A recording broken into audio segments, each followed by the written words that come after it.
Hey guys, it's Cameroon and welcome back to another video. Now we all know that Season 7 is just around the corner with upcoming balance changes, a Diablo crossover, events, and more. And well, I thought it'd be a good idea to just look back at Season 6 and talk about what I liked and what I didn't like during it. If you've been subscribed to me for a little bit, you know that I have done 3 of these videos so far, and they were all really good in terms of generating discussion. A lot of you gave your opinions on the previous seasons, and it was interesting to hear how all you felt about it. Especially when I think about Season 5. Some saw it as a bare bones season, while others like me really did enjoy it. And that's the point of these videos. So be sure to let me know how you felt about Season 6 in the comments below. Also, I like to look over the channel at the end of each season to see where we are. It's just cool to see how the channel's been doing. So before Season 6 started, I was just shy of 1,400 subscribers, and now we're getting close to 1,900. That's almost 2,000 subscribers, which is insane. So thank you for all your support, whether that be through your comments, likes, subscribing, or even just watching my videos. You all are amazing people. But yeah, just before I talk about Season 6, I do want to mention that my opinion of this season is without the invasion story missions. They did not interest me, especially for the price. So our opinions on this season could differ quite a lot, and I just want to let you all know. Anyways, let's go over how I felt about Season 6. I'll start with the events, just like last time. So Season 6 had 2 major events in my eyes and a couple of smaller ones. You have King's Row Underworld, which was one of the bigger ones. It gave out some okay rewards, and the Sparkplug Brig skin, which I really do appreciate. But as an event, it wasn't good. Playing the PvE event just made me want to play Archives, because that's the better experience. It has better gameplay, better storytelling, etc. And even ignoring the storytelling for the PvE event, it didn't have that replayability that was promised. The modifiers only slightly changed how the mission ran and gave no real incentive to keep playing it after you got the Brig skin. Hopefully, when they decide to do another one of these types of missions, they really strive to make it enjoyable, whether that be through different game mechanics or just better rewards. I don't know, something that can make it better. And then the last major event was the 2023 anniversary event, and I'll be honest, the rewards were alright. The credits in the anniversary shop to buy premium skins, that's very good stuff. And it seems that the devs are going to continue this trend with the upcoming Halloween Terror event. But the problem with this event was that it wasn't different or felt special. It was just another event, and while you might be saying, what's wrong with that? My reply is, don't you think an anniversary event should be special? Like, have something crazy going on that brings more than just 2 limited time game modes a week? Or doesn't celebrate Assault's return when it was only gone for like a month? Plus, they brought it back in arcade, where there's no role queue. So the games don't really feel like Overwatch 2 at all. Like, if you want to bring back that mode for a little bit, put it in quick play for that week. I'd rather play Assault in the 5v5 role queue format than just whatever monster composition arcade creates. It also didn't help that the credit challenges were bugged and weren't properly giving out credits. Of course, there's also smaller events like Alari's and Hero Mastery's launch events. They weren't meant to be anything special. They were great for Battle Pass XP though, but I was disappointed that the Alari event didn't have an epic skin that you could earn. They did it with Lifeweaver, but decided not to for Alari? Strange.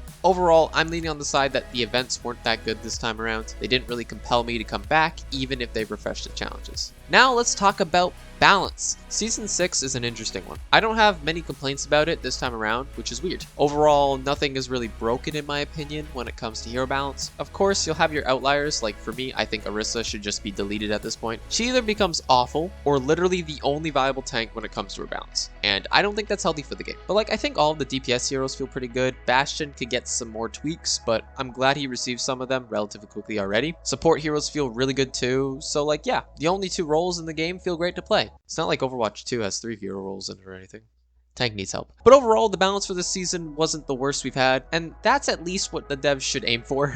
Hopefully when Season 7 happens, there isn't one hero to rule them all, but who knows, maybe Sombra will be that hero. Or maybe the reworked Piggy. Just don't make it Orisa though. Now moving on, I just want to quickly go over some Overwatch League. This was the season that had the playoffs and grand finals. The send-off of Overwatch League happened this season, and if there was any season it could have happened, I'm glad it was this one. The games had so much diversity in terms of compositions, the matches were great, the rewards were awesome, and I had a very fun time covering everything Overwatch League related in the last few months. I know well enough that without Overwatch League, my channel would not be where it is at this moment. So if you're here from my Pick'ems videos or my Overwatch League reward guides, thank you for watching them, and hopefully you decide to stick around for the other stuff that I make, like news videos, highlights, or funny moments on Overwatch, and rants, etc. I should also talk about this season's Battle Pass. The Battle Pass was not good in my opinion. I didn't like many of the skins, but also there was like 3 that actually matched the theme. That's awful. I'm a strong advocate that most skins in a Battle Pass should relate to the theme of the season. Season 5 great battle pass. Season 7 is looking like a great one too with Halloween themed skins. I understand that if you don't like the theme of a battle pass, you'd be glad that there's other skins in it, but honestly, I'd just skip the battle pass if that's the case. The mythic skins in the game don't give me FOMO or a fear of missing out, so I don't feel like I need to get the battle pass. I also think the battle pass should still give out coins, that way I'd be more incentivized to buy them. I still like the idea that they should give 500 Overwatch coins to the battle pass. Now, that's only 50% returned, but there's also the weekly challenges that give you 60 coins every week if you complete them all. There's 9 weeks in the season, that's another 540 Overwatch coins. This system would reward the players that actually spend a lot of their time doing weeklies, but also still cause more Overwatch coin purchases. If you only get 500 Overwatch coins and you didn't do all of the weeklies, you're still going to have to purchase more. Plus, having that extra 500 in the battle pass may incentivize some players to purchase something in the shop, which then causes more Overwatch coin purchases for the battle pass again.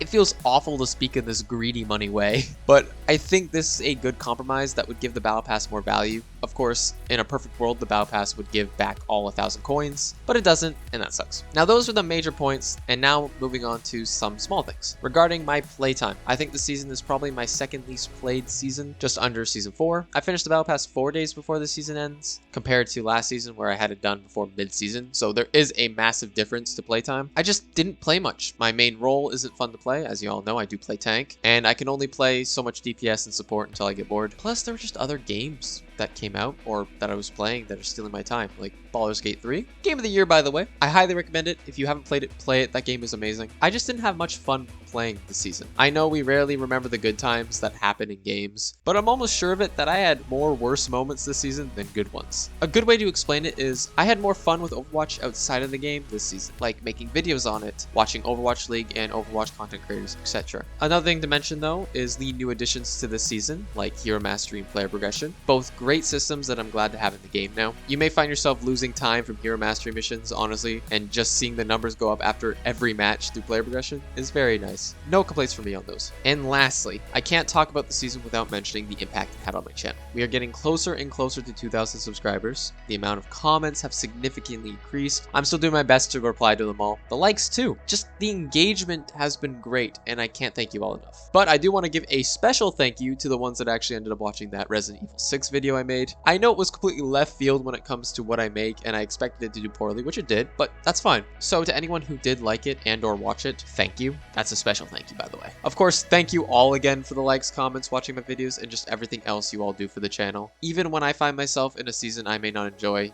you all make every season special for me. Alrighty, it's that time again to give this season a rating. Now, on just purely Overwatch and its gameplay, I have to give this season a 5 out of 10. It was an average season. Nothing screamed amazing, but it was definitely better than Star Watch. That's usually how I rate these things. I would have given this season a 6 out of 10, but they brought back Star Watch. That left a bad impression on me when I was doing the anniversary challenge for it. That mode is awful, and I don't think I'll ever change my mind on that. Now, if we're including the videos I made and the impact it had on my channel, I couldn't give this anything less than 10 out of 10. It'd be very difficult for it to even become a 9 out of 10, especially with the support you all have given. So, for the final time of this video, thank you again. Anyways, let me know how you felt about this season in the comments below as well. Season 6 was okay, but Season 7 is what I'm looking forward to. Lots of good stuff coming soon to the game, and I'll probably get the Battle Pass again.